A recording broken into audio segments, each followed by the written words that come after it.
आज का ऑर्डर आया तो मैं बहुत ज़्यादा खुश हो गई क्योंकि मुझे कुछ अलग करने को मिल रहा था। ओरिगामी मोल्ड तो मेरे पास बहुत सालों से रखा हुआ था, लेकिन मुझे बनाने का मौका नहीं मिला। हेलो फ्रेंड्स, मैं हूं Shweta. Welcome to my channel Shweta's kitchen and lifestyle. हम होम बेकर जब भी रसमलाई केक बनाते हैं तो वो थोड़ा ज़्यादा हैवी हो जाता है और वो 1 केजी से ज़्यादा ही हो जाता है। तो यहाँ पे मैंने यूज किया है पौने 2 कप प्रीमिक्स। ये मेरा कप है 240 ml का कप, जिससे मैंने पौने 2 कप प्रीमिक्स लिया था। और जितना प्रीमिक्स लेते हैं उससे आधे से कम मैं यहाँ पे पानी यूज़ कर रही हूँ। 1 टेबल स्पून के बराबर मैंने यहाँ रिफाइंड ऑयल डाला है।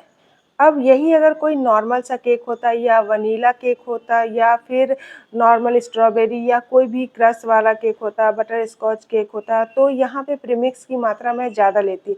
हमेशा हमारा जो रसमलाई केक है या मिक्स फ्रूट केक है या फ्रेश फ्रूट केक है, ये सारे केक या ट्रफल केक हैं वो ज़्यादा हैवी हो जाते हैं। इसलिए आप उस हिसाब से प्रीमिक्स की मात्रा को सेट कीजिए। और प्रीमिक्स यहाँ पे जो मैंने लिया था उसी हिसाब से मैं क्रीम भी आगे देखेंगे कि लूँगी। 5 इंच के केक टिन में मैंने यहाँ प्रीमिक्स डाला है। इसमें अच्छी तरीके से रिफाइंड ऑयल लगाया था और मैंने पार्चमेंट पेपर भी लगा दिया था। और इसे 160 डिग्री पे 40 मिनट के लिए मैं बेक कर लूँगी। मैंने यहाँ पे 2 मोल्ड का यूज़ किया क्योंकि ये थोड़ा हाइटेड केक था। यहाँ पे आप देख सकते थे मैंने उतना ही व्हिपिंग क्रीम को व्हिप किया है जितना कि मैंने प्रीमिक्स लिया है। हाफ केजी के केक बनाने के लिए मैं हमेशा 1 कप प्रीमिक्स यूज़ करती हूँ और 1 कप ही व्हिपिंग क्रीम यूज़ करती हूँ। अगर ज़्यादा क्रीम का काम है तो थोड़ा-सा ज़्यादा व्हिप करेंगे, लेकिन जितना प्रीमिक्स लेती हूँ उतना ही व्हिपिंग क्रीम लेती हूँ और केक जो है हमारा परफेक्ट बनता है। यहाँ पे केक बेक हो चुका है और अच्छी तरीके से ठंडा भी मैंने कर लिया है। मैं आज मार्केट का रसमलाई यूज़ कर रही हूँ। जनरली मैं इस मार्केट की रसमलाई से पूरी तरीके से सोक नहीं करती हूँ, इसलिए मैंने यहाँ पे जो केसर वाला दूध है बिना चीनी डाले ऐसे ही उबाल लिया है, अच्छी तरीके से गाढ़ा कर लिया है। आप देख सकते हैं खूब सारा भर-भर के मैंने केसर डाला है क्योंकि कस्टमर को अच्छा फ्लेवर देने के लिए अच्छी चीज़ें डालनी ही पड़ती हैं। तो ये मैंने मिल्क जो है वो घर का तैयार किया है और इसी में मैं रसमलाई का जो मिल्क है वो ऐड करूँगी। रसमलाई जब बाहर का डायरेक्ट यूज़ करेंगे तो कस्टमर को केक बहुत ज़्यादा मीठा लगेगा। ये मैं अपने अनुभव से बता रही हूँ क्योंकि एक बार मैंने खुद रसमलाई केक अपने लिए बनाया और मार्केट का रसमलाई डायरेक्ट यूज़ किया था तो वो केक बहुत ज़्यादा मीठा हो गया था। तब से मैं घर में ही इस तरीके से मिल्क तैयार करके और उसमें मिक्स करती हूँ। आपको इस केक को बनाने में हाइट का एकदम अच्छी तरीके से ध्यान रखना होगा। दोनों स्पंज के मैंने 2-2 लेयर कर लिए हैं और अच्छी तरीके से इसे इसी मिल्क से सोक करना है। सोक करने के बाद मैं इसके ऊपर क्रीम लगाऊंगी। क्रीम में हल्का-सा 1 ड्रॉप के करीब मैंने डाल दिया था येलो कलर और उसे भी मिक्स कर लिया था। सोकिंग अच्छी तरीके से करना है और उसके बाद क्रीम इसके ऊपर रखेंगे और अच्छी तरीके से इसे फैला लेंगे।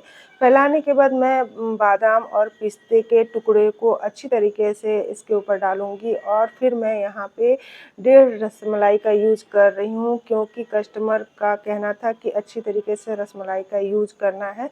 तो मैंने यहाँ 1.5 से पौने 2 रसमलाई डाल दी है क्योंकि बहुत बड़ा केक नहीं है, 5 इंच के मोल्ड में मैंने तैयार किया था। तो इतना मैंने डाल दिया है और ये 4 लेयर का केक होने वाला है। तो सारे पीसेज मैं इसी में सेट कर दूंगी और यहाँ पे मैं देखिए ड्राई फ्रूट्स डाल रही हूँ, पिस्ता और बादाम, और इसी तरीके से सारे लेयर को सेट कर लूँगी मैं। होम बेकर हैं तो आपने नोटिस किया ही होगा कि इस तरीके का केक जब आप बनाने लगते हैं तो वो काफ़ी ज़्यादा हैवी हो जाता है। आज मैं आपको स्टेप बाय स्टेप दिखाऊंगी कि ये केक कितना परफेक्ट बना है। प्रीमिक्स जो मैंने यूज़ किया है, क्रीम जो मैंने यूज़ किया है, उसके कारण ये केक बहुत ही परफेक्ट बनेगा, बिल्कुल 1 केजी का। और एक पतला सा लेयर मैंने लास्ट वाले लेयर से काट कर बचा लिया था क्योंकि अगर मैं उसको डालती तो ओरिगामी जो मोल्ड था उससे ऊपर की तरफ आ जाता है। यहाँ पे आप देख सकते हैं करीब-करीब ये 100 ग्राम का जो बोर्ड है, उसके अलावा ये आप देख सकते हैं कि 777 ग्राम ये हो चुका है अभी क्रम कोट के बाद। अब इसके ऊपर जब मैं क्रीम लगाऊंगी उसके बाद भी मैं आपको इसको दिखाऊंगी वेट करके कि ये कितना हुआ है। उसके बाद मैं फिर ओरिगामी मोल्ड से जो ओरिगामी केक जो बनाते हैं उसका चॉकलेट यूज होगा इसके ऊपर। उसके बाद भी मैं दिखाऊंगी कि ये कितना वज़न का हो चुका है।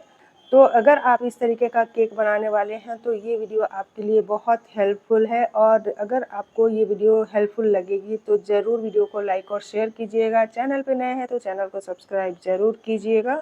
यहाँ पे मैं इसे अच्छी तरीके से स्मूथ कर लूँगी। उसके बाद इसको देखूँगी कि इसका हाइट कितना हुआ है, हमारा जो ओरिगामी मोल्ड है उसके हिसाब से हुआ है या नहीं। यहाँ पे देख सकते हैं परफेक्ट हुआ है साइज़ में ये। और इसको मैं आपको दिखा रही हूँ कि अभी इसका वज़न कितना है। 100 ग्राम आप माइनस करके चलिए क्योंकि ये बोर्ड है 100 ग्राम का और उसके ऊपर ये केक है, मतलब 818 ग्राम का अभी बनने के बाद ये केक है। अब मैं ओरिगामी मोल्ड का यूज़ करने वाली हूँ। इस तरीके का मोल्ड मैं यूज़ कर रही हूँ।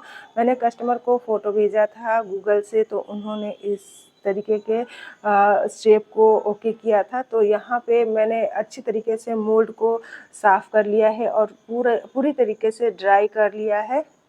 यहाँ पे मैंने 250 ग्राम वाइट कंपाउंड लिया है। आप यहाँ पे मॉडे का भी यूज़ कर सकते हैं, 2M का भी यूज़ कर सकते हैं, कोई भी प्रॉब्लम नहीं होगी, दोनों में से कोई भी हो आप यूज़ कर सकते हैं। मैं यहाँ पे 2M का यूज़ कर रही हूँ और इसमें ऑयल बेस्ड कलर मैं डाल रही हूँ पिंक कलर का। बहुत ही लाइट शेड चाहिए इसलिए मैं एक एक बूंद करके इसमें ऐड करूँगी जो मुझे परफेक्ट कलर चाहिए उतना तक। मतलब टोटल इसमें 3 ड्रॉप के करीब मैंने कलर ऐड किया था। और याद रखिए आपको पाउडर कलर या फिर ऑयल बेस्ड कलर ही यूज करना है। और जो चॉकलेट है उसको आपको गर्म इस मोल्ड में नहीं डालना है, थोड़ा सा रूम टेम्परेचर पे आ जाए तो आपको इसका यूज़ करना है ओरिगामी मोल्ड में। यहाँ पे मेरा चॉकलेट जो है वो रूम टेम्परेचर पर आ चुका है और मैं इसको अब इस मोल्ड में डालूँगी। धीरे धीरे करके फैलाते हुए मैं डालूँगी और उसके बाद स्पैचुला से मैं इसे बराबर करूँगी, यानी कि पूरे ओरिगामी मोल्ड को मैं कवर कर लूँगी। और सबसे इम्पॉर्टेंट बात कि आपको इस तरीके से कवर करने के बाद इसे अच्छी तरीके से 4 से 5 बार टैप करना है। अगर आप टैप कर लेंगे तो जिस तरीके का मेरा जो केक है दिख रहा था एकदम परफेक्ट उस तरीके से आपका भी होगा, कोई भी बबल नहीं होंगे। तो इस तरीके से मैंने फैलाने के बाद देखिए यहाँ टैप कर दिया है और साइड में जो आप देख रहे हैं कि थोड़ा सा चॉकलेट आ रहा है तो उसे पोंछ लेंगे, उसे हटा लेंगे। और यहाँ पे मैं रूम में ही पंखे के नीचे इसे सेट होने दे रही हूँ। यहाँ उसे टच करके देखना है कि अगर वो उंगलियों में टच हो रहा है, सट रहा है, इसका मतलब कि वो अभी नहीं सेट हुआ है। इसे आपको इस समय नहीं उठा कर रखना है। जब उंगलियों को वो नहीं लगे, हल्के हाथों से छूना है और उंगलियों में अगर वो टच नहीं हो रहा है इसका मतलब आपका परफेक्ट हो चुका है केक के ऊपर लगाने के लिए। केक के ऊपर ओरिगामी मोल्ड का यूज करने से पहले केक अच्छी तरीके से ठंडा होना चाहिए, यानी कि आइसिंग करने के बाद 1-2 घंटे आप फ्रिज में छोड़ दीजिए, नॉर्मल फ्रिज में, या फिर कम से कम 20 मिनट के लिए आप इसे डीप फ्रीज़र में रख कर छोड़ दीजिए। तो इस तरीके से केक जो है अच्छी तरीके से ठंडा हो जाएगा और ठंडे केक पे आपको इसे लगा देना है, चिपका देना है। और यहाँ पे मैंने रिबन का यूज़ किया था जिससे मैंने इसे अच्छी तरीके से एक बांध दिया था एक बार, ताकि ये सेट रहे। बांधने के बाद मैंने इसे डीप फ्रीज़र में 15 मिनट के लिए छोड़ दिया था। अगर आपको लगे कि ये ठीक तरीके से सेट नहीं हुआ है तो आप 5 से 7 मिनट और डीप फ्रीज़र में छोड़ दीजिए। और उसके बाद आप देख सकते हैं कितनी आसानी से मोल्ड जो है वो बाहर आ चुका है। कोई क्रैक नहीं, कोई निशान नहीं है, एकदम परफेक्ट ये मोल्ड से बाहर आ चुका है। अब इसका मैं वज़न दिखाती हूँ। चॉकलेट यूज़ होने के बाद, रसमलाई यूज़ होने के बाद पूरा जो केक बनकर तैयार हुआ है वो 1 किलो 162 ग्राम के करीब है। 100 ग्राम तो आप बोर्ड का छोड़ ही दीजिए, उसके बाद ये 1 किलो 62 ग्राम का परफेक्ट हुआ है। तो अगर आपको इस तरीके का केक बनाना है परफेक्ट मेज़रमेंट के साथ तो इस मेरे ट्रिक को अप्लाई कीजिएगा। कितना क्रीम लेना है, कितना रसमलाई लेना है और कितना आपको प्रीमिक्स यूज़ करना है। अगर आप यहाँ पे ओरिगामी मोल्ड का यूज़ नहीं कर रहे हैं, डायरेक्ट नॉर्मल रसमलाई केक बना रहे हैं, तो आप सीधे 2 कप प्रीमिक्स का यूज़ कर सकते हैं। यहाँ पे मैंने जो फ्लावर लिया है वो अच्छी तरीके से क्लिंग रैप से कवर कर लिया है और उसके बाद मैं फ्लावर को इस तरीके से लगा रही हूँ। यहाँ जिप्सी रोज़ और ये छोटे से जो ग्रीन कलर के लीफ हैं उसको मैंने लिया है और लगाया है, और यहाँ पे साइड में भी एक रोज़ और जिप्सी थोड़ा सा रख दिया है और थोड़े से टॉपर लगाए हैं। और कस्टमर का डिमांड था कि एक हार्ट ज़रूर होना चाहिए केक के ऊपर, तो यहाँ पे मैंने एक हार्ट भी लगा दिया है गोल्डन कलर का। तो आपको ये केक कैसा लगा कमेंट करके ज़रूर बताइएगा। और यहाँ पे आप देख सकते हैं कितना परफेक्ट तरीके से मैंने बनाया है, और आप अगर जो टिप्स है वो उसको फॉलो कीजिएगा तो ये इसी तरीके से मोल्ड से बाहर आएगा और इतना खूबसूरत सा केक आप भी घर पे बना सकते हैं। दोस्तों, इस केक का प्राइस मैंने लिया था 1300 रुपीज़। अगर आप भी होम बेकर हैं तो इस तरीके केक को बनाकर कस्टमर को दीजिए ताकि आपके पास भी अच्छी केक के ऑर्डर आए।